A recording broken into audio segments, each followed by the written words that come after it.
ద్వారకా తిరుమలలో శ్రీనివాస గోవింద వెంకటరమణ గోవింద అంటూ స్వామివారి ఆలయానికి వచ్చిన పలువురు యాత్రికులు భక్తి విశ్వాసాలతో తమ మొక్కుబడులు తీర్చుకుంటారు.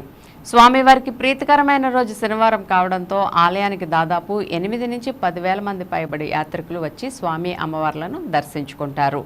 అయితే ఈ శనివారం మాత్రం పాడ్యమి తిథి కావడంతో భక్తుల రాక కాస్త తగ్గుముఖం పట్టింది. రేపు ఆదివారం, అందులోనూ సెలవు దినం కావడంతో భక్తుల రాక పెరిగే అవకాశం ఉంది. భక్తులు లేకపోవడంతో వైకుంఠం క్యూ కాంప్లెక్స్లోని 5 కంపార్ట్మెంట్లు ఖాళీగా దర్శనమిచ్చాయి.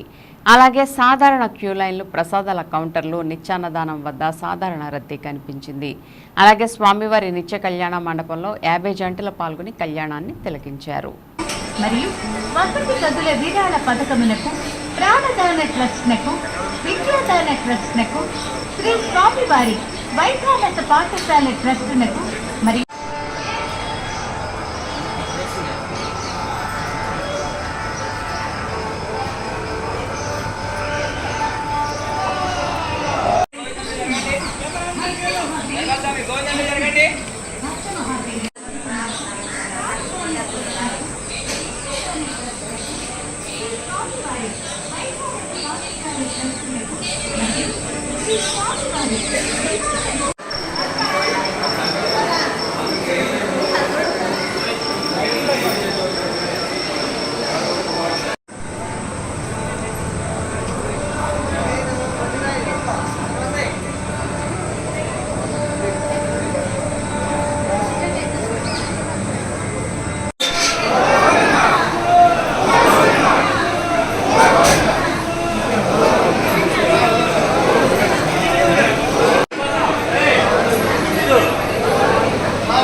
ఏడనాడు లైన్ పెరుగుతున్నాయి.